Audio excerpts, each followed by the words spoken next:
Badan Meteorologi, Klimatologi, dan Geofisika BMKG Stasiun Meteorologi SMB 2 Palembang memperkirakan awal musim hujan di wilayah Sumatera Selatan akan terjadi pada akhir Oktober.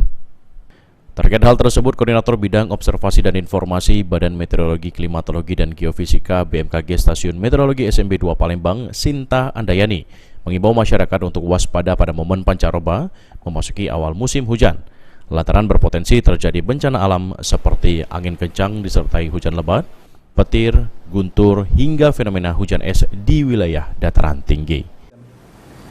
Ya, kita perakirakan bahwa perakiran awal musim hujan di wilayah Sumsel adalah pada dasarian 3 atau akhir Oktober.